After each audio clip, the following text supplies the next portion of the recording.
Because one of the questions I often get asked is about supplementation. So as well as having a good diet, what supplements are worth adding to that, either as a bit of an insurance policy or because there might be deficiencies in somebody's diet or simply to help improve their performance in sports. I will give you my take on supplementation at the moment, and I'll tell you exactly what I'm taking. I have a kind of a stack of about 6 things that I tend to take pretty much daily. These are things that I've come to the conclusion will probably be of benefit to me. And both from the angle of performance gains, but more so from a health aspect really. So hopefully there'll be benefits to both, but probably more leaning towards the health aspect. So I'm not going to talk about things that are directly ergogenically helpful towards triathlon performance, like maybe beetroot juice and the nitrate side of things, and also things like bicarb as well. So the first thing is to make sure that I get enough protein in my daily diet. So from the research I've done and what I've read in this area, I want to aim for at least 1.5 to 1.7 grams of protein per kilogram of body weight. And so I then round that figure up. So I'm looking for something up to 2 grams a kilo of body weight. And so I'm aiming around about the 150 grams of protein and upwards per day. If I get a little bit more, that's great. I don't think there's necessarily an upper limit, but I try and hit around about 150 a day. So obviously the first thing then is just to become aware of the diet. And obviously what I try to do then is get protein from sources that are relatively low calorie. And I will prioritize protein on the plate. So within whatever meal I'm eating, I'll try and make sure that there is a decent protein content of at least say 20, maybe even 30 grams of protein per meal.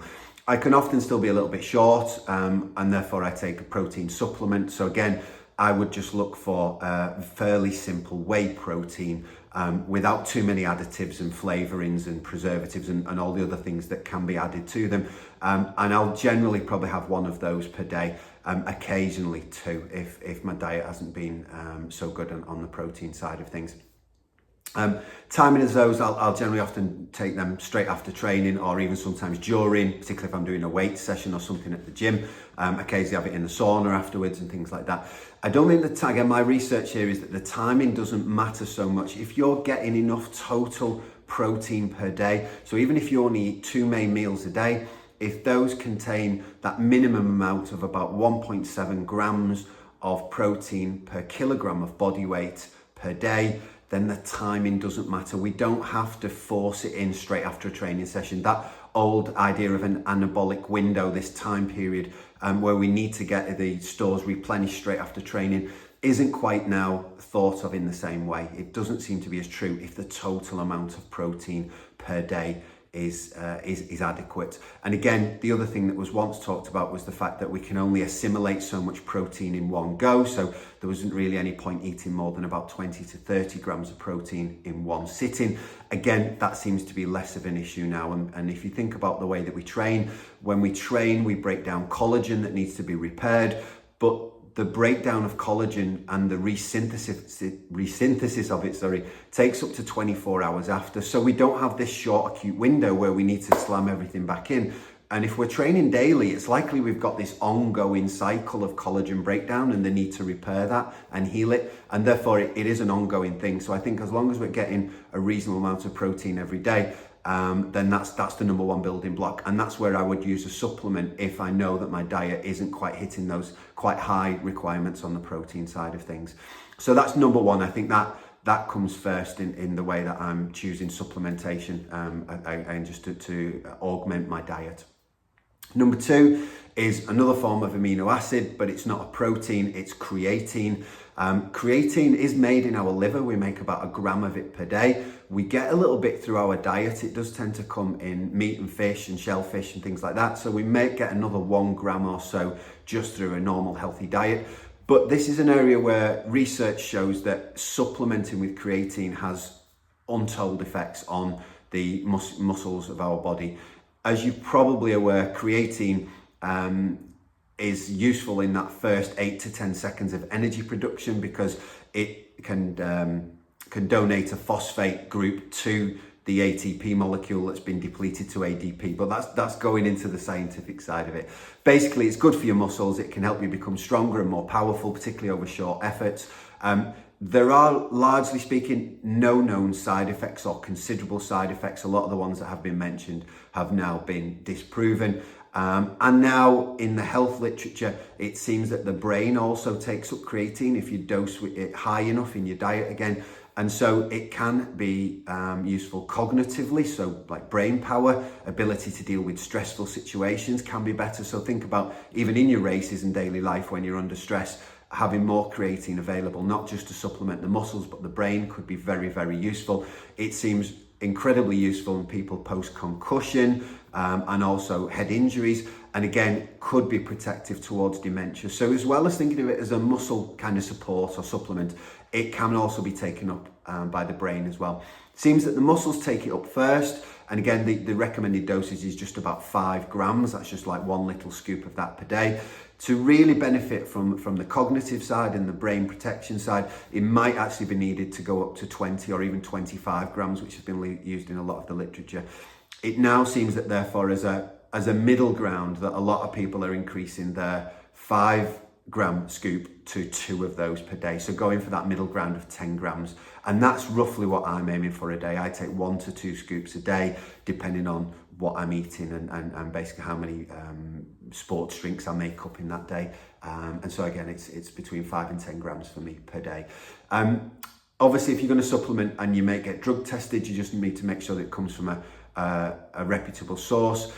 Generally, all of the creatine monohydrate that you see on the shelf, so long as it definitely includes what it's supposed to, will be absolutely fine.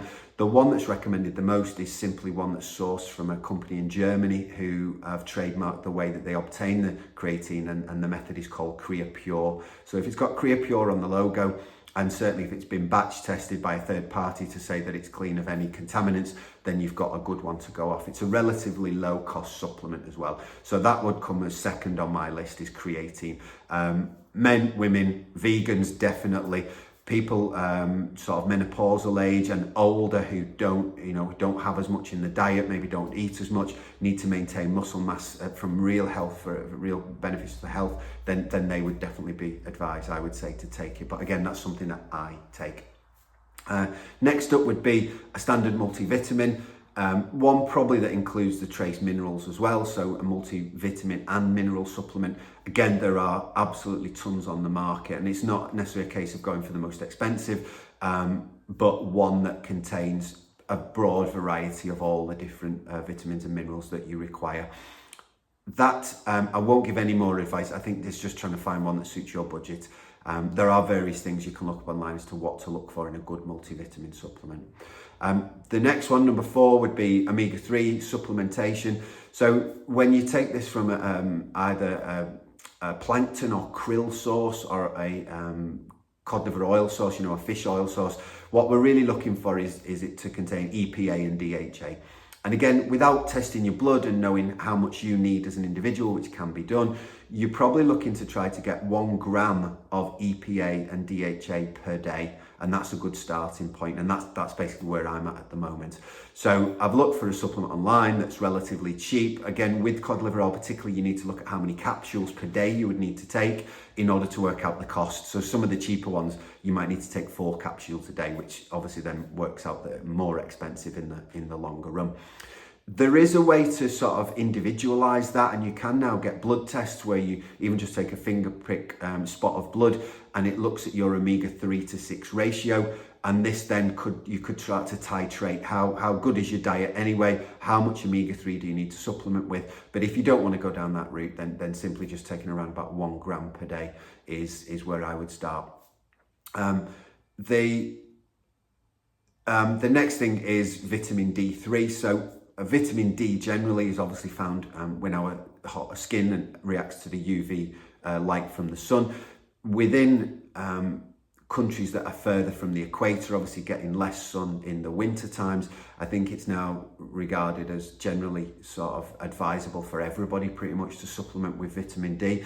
Although it can be fortified in some of the things you buy and included in your normal diet, and there is some vitamin D2 in things like mushrooms, we generally still need to supplement with it, particularly in the winter time.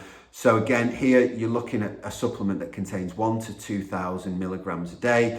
If you have one that's stronger, vitamin D is a fat soluble vitamin, so you probably can just take it every few days, and some of it will get stored in the fat in your body. So it's not essential that you take it absolutely every day from that point of view, as far as I'm concerned. And again, you can now get supplements with vitamin D3 and K2. And K2 is supposedly there to help you absorb the calcium and that to go into your bones, as far as I'm aware. So probably a little bit more expensive if it contains the K2, but again, the most important thing is to make sure that you get vitamin D3. Your multivitamin won't contain enough of it. So although there's likely some of it in there, again, if all of the individual vitamins were at a full 100% of RDA or more, the tablet would be huge. And so even if you take a multivitamin, it's likely that you'll still need to supplement with vitamin D, and so I do that as well. The next two, probably a little bit a bit less important. One is a fibre supplement. If you actually look, even for somebody with a very good diet, eating a plant-rich kind of diet, can be quite difficult to meet the dietary requirements for fibre in a single day.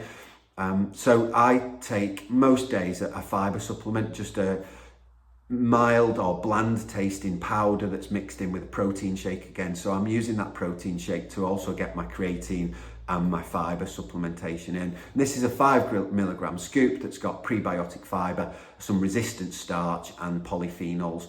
And together there we're getting a good supplement for our gut. Just make sure, again, it's an insurance policy that if I haven't ate so well as far as plants and variety of fruits and vegetables and salad stuff, leaves is concerned, then I'm just giving it that little bit of insurance policy. Again, that's not necessary for everybody. I'm trialing it now to see, if I notice any effects, whether that's for mood, whether that's for, hunger, whether it's to do with going to the toilet or whatever else. Just a supplement that might be of use. Also, it can be very useful for things like gut health in general. So if you've got any irritable gut symptoms, it could be useful for that. And the final one is magnesium. Magnesium, again, it is contained in your multivitamin. There might be small trace amounts in your sports drinks and electrolyte drinks and things like that. Magnesium is one that you can't really test for in the blood because most of it is stored within the cells of your body, and every cell kind of tends to need magnesium to produce energy, so it's very, very important. There is a questionnaire online which would lead you to decide whether you think you will need to supplement with magnesium, basically how much of it you're likely to lose or get through your diet. I think any form of there are lots of forms of magnesium. Any form is okay from that point of view. Citrate, so basically the magnesium will have a different end name, so it would be magnesium citrate, which is probably the most common and probably the cheapest one. There's magnesium bisglycinate, there's magnesium threonate, and there's lots of various ones, and they individually might have claims to do with better sleep or things like that. The only one I think from my reading that you don't really want is magnesium oxide. I tend to take either a mixed one or threonate, because threonate and bisglycinate are ones that are said to be good for sleep as well. So I'll take them in the evening. You could, as an alternative option, get a supplement like ZMA, which is zinc and magnesium. And again, that particularly for somebody who's low in zinc or not taking a multivitamin, that would ensure that you get that mineral as well. So those are the options really, but that's my general daily kind of stack of supplements. So firstly is make sure I've got adequate protein. Secondly is to top up creatine stores with 5 to 10 grams a day. We've got a multivitamin, a fairly standard supplement for a lot of people. Omega-3, for omega-3, we just want to make sure that EPA and DHA is 1 gram per day. Vitamin D3 on top of that, so it's one small tablet or capsule vitamin D3 of 1,000 to 2,000 milligrams per day. And then the two slightly more optional ones is a fibre supplement and a magnesium supplement, which again I take most days. And the one that I've dropped off the list but I have taken on and off would be a collagen supplement. I don't currently think there's much benefit to collagen supplementation if protein intake is adequate. So that's why I've got that right up at the top of the list. If we've got all the amino acids present from our diet, our body can make the remaining ones that are required to produce collagen within the body. So I don't think there's necessarily a need to top up with collagen. If you did want to take it either for healthful skin or happy joints and tendons and things like that, I would put it at the bottom of the list and still make sure that I'd taken my daily amount of protein before even considering collagen. So it would come down as probably a number 8 on that list for me. So that's it. So that's my my current supplementation regime each day. Obviously, there's cost implications to that. I feel at the moment I'm trialing them. I had some, and I will review that in maybe another 3 or 4 months' time, which will then be about 12 months since I had some blood tests done. I will then compare those blood tests and look at things like my body composition, just general health and things like that, and see how I feel and whether I think that's worth continuing with. As I said, I haven't done the omega-3 index, 3 to 6 index test, which is another just a small blood test, which I might do as well, just to see whether I really need to supplement with that and how much. So there's things to change. Things may change as time goes on, but as of now, August 2025, that's currently what I'm taking. Obviously, I don't want to recommend that everybody else does the same. That's not the point of this. That's simply to highlight where my thoughts are at the present moment in time. So please do your own research. Obviously, if you do have any medical conditions or diagnoses that are personal to you, then bear in mind that some of the things that I've gone through today might not be appropriate for you. If you do want to chat about them or get any further info from me, then please just get in touch. Hope there's been some interest for you. And it is just the start of hopefully me doing a few more videos of things that might be of interest to people.